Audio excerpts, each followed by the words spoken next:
आंखों में आंसू है। और दिल धड़के तो दोनों हाथ आकाश में उठाकर तालियां देना।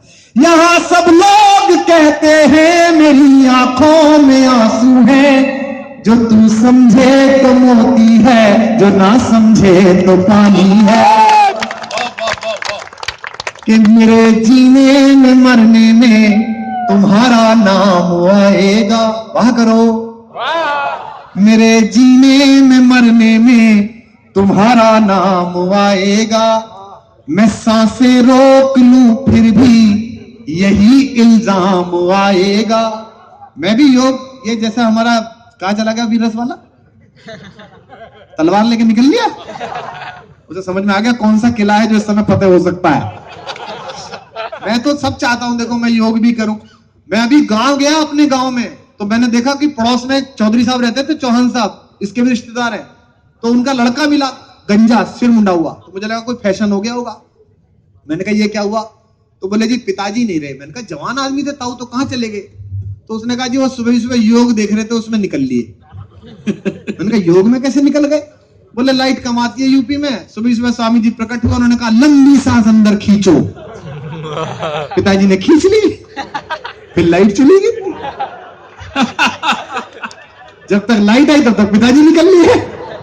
वो भी वीर रस के कवि थे, खींच ली तो बाहर कैसे छोड़े।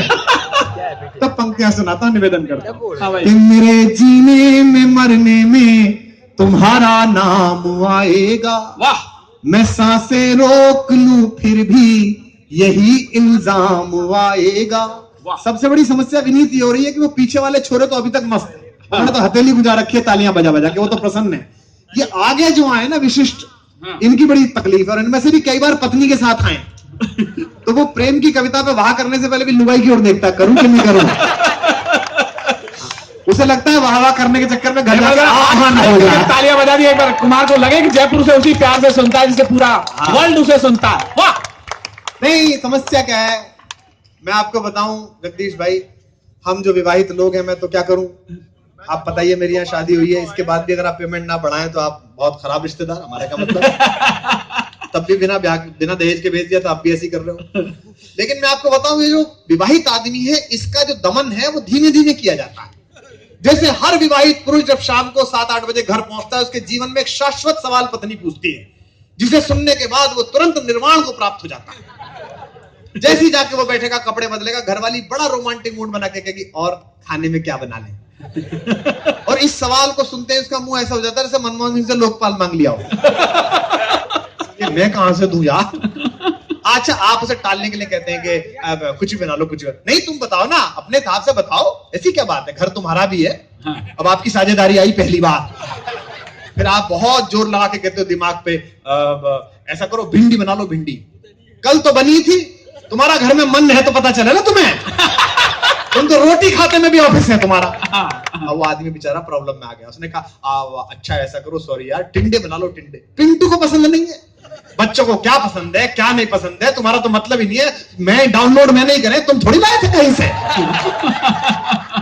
अब उसका पितृत्व संकट में आ गया। फिर वो बेचारा कहता है अरे यार छोड़ो, तुम खिचड़ी बना लो, आजकल ना तुम बीमारों जैसी चीज खाते हो और बीमारों जैसी हरकत करते हो। हरकत। अब उसका पति होना संकट में आ गया। फिर वो लास्ट में हाथ जोड़ के कहता भगवती जो तेरा मन करे वो बना ले। बनानी उसे अपनी मर्जी से ही है, पर वो 24 घंटे में एक बार 5 मिनट का बेइज्जती का शिविर कराती है उसका। वो उसे ये बताना चाहती है तू घर में बहुत बड़ा आदमी बनता है, इस घर में तेरी औकात सब्जी पसंद करने की नहीं है। तो जब से ये कभी होटल में आए तब तो सब्जी बनवा रहे हैं कि मेरे जीने में मरने में तुम्हारा नाम आएगा। मैं सांसें रोक लूं फिर भी यही इल्जाम आएगा। क्या बात है। हर एक धड़कन में जब तुम हो तो फिर अपराध क्या मेरा। अब तालियां उठे जयपुर की अगली लाइन पर। हर एक धड़कन में जब तुम हो तो फिर अपराध क्या मेरा।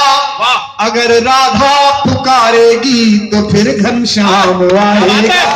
क्या कहें कुमार। अगर राधा पुकारेगी तो फिर घनश्याम आएगा। मैं एक कविता आपको सुनाता हूं, विनीत ने भी कविता सुनाई। शेखावाटी में ऐसे ऐसे घर हैं जहां हर घर में बहुत सारी कविताओं की मांग है, लेकिन समय की सीमा है। मैं एक कविता आखिर में सुनाता हूं, सुनिएगा दोस्तों। हमने भी की राजस्थान में, नौकरी सैनिक भी करता है। मैं युद्ध का कवि नहीं हूं विनीत की तरह, मैं प्रेम का कवि हूं। लेकिन फिर भी मैं उस सैनिक के सम्मान में आखिरी कविता तिरंगे के सम्मान में अल्बर्ट हॉल की ऐतिहासिक पृष्ठभूमि में पढ़ता हूं। और कवि भी मानेंगे, भास्कर परिवार का आभार। हमने भी पूरी दुनिया में कविता पढ़ी है, 23 मुल्कों में कविता पढ़ी है, लेकिन इतनी खूबसूरत एम्बियंस में बहुत कम कविता पढ़ी है जो पीछे दिखाई दे एक बार सब लोग तालियां बजाएं, अच्छे जगह कार्यक्रम हो रहा है। मैं एक गीत पढ़ रहा हूं, इसमें आपकी किसी की हलचल हो गई तो मुझे बुरा लगेगा, क्योंकि ये तिरंगे के लिए समर्पित गीत है। वाह वाह हिंदुस्तान के सबसे चटकदार रंग के लिए समर्पित गीत है। वाह वाह वाह। एक मात्रा का अंतर है हम में और सैनिक में। मैं देखना चाहता हूं विनीत को जिन्होंने प्यार दिया वो इस कविता को कैसे सुनते हैं। वाह वाह। एक मात्रा का अंतर है सैनिक में हम में। हम वेतन के लिए काम करते हैं, सैनिक वतन के लिए काम करते हैं। हाय हाय, क्या कहने कुमार।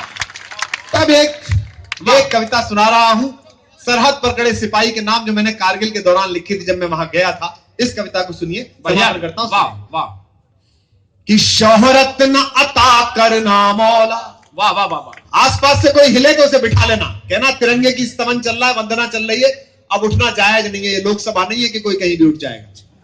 वाह वाह वाह वाह। कि शोहरत न अता करना मौला। वाह वाह वाह। हम जनसभा के लोग हैं, जनसभा में बोल रहे हैं। क्या बात। कि शोहरत न अता करना मौला, वाह। दौलत न अता करना मौला, बस इतना अता करना चाहे, जन्नत न अता करना मौला। वाह वाह वाह। और विनीत, मैं तो राजनीतिक पार्टी में काम करता हूं, तुम तो तटस्थ कवि हो, वाह। किसी पॉलिटिकल पार्टी में नहीं हो। सच के साथ हम सब जीना सीखें। पाकिस्तान से गजलें आने बंद होनी चाहिए, पाकिस्तान से कलाकार आने बंद होने चाहिए, मैं साथ हूं। लेकिन गुजरात